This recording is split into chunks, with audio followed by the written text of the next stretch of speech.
What was Ronald Reagan's policy towards the Soviet Union?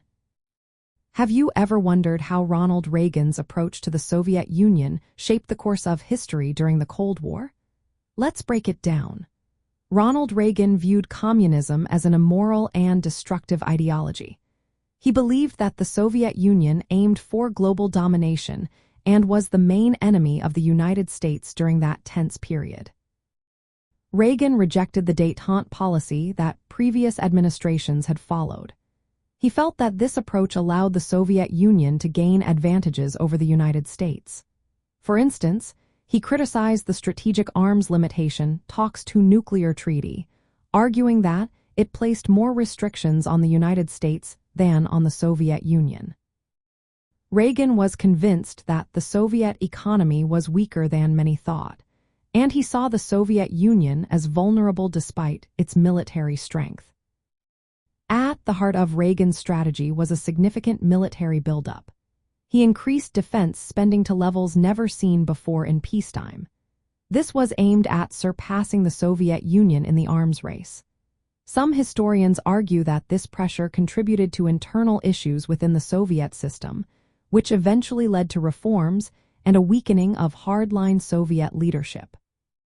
Reagan's rhetoric was also very strong. He famously labeled the Soviet Union as an evil empire and questioned the legitimacy of its government. His administration actively supported anti-communist movements around the world.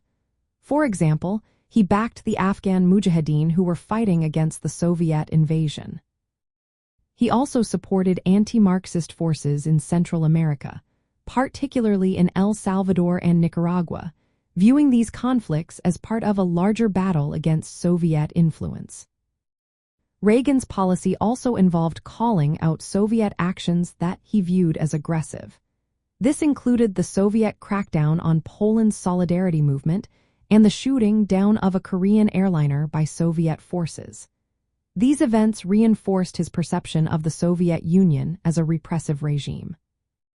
From the perspective of those who supported communism, Reagan's policy was seen as an aggressive campaign to contain and dismantle the Soviet system. His military buildup and strong anti-Soviet stance heightened Cold War tensions. However, this pressure coincided with the rise of Soviet leader Mikhail Gorbachev, who introduced reforms like glasnost, meaning openness, and perestroika, meaning restructuring. These reforms aimed to address the Soviet Union's economic and political challenges, and eventually led to the end of the Cold War and the collapse of Soviet communism.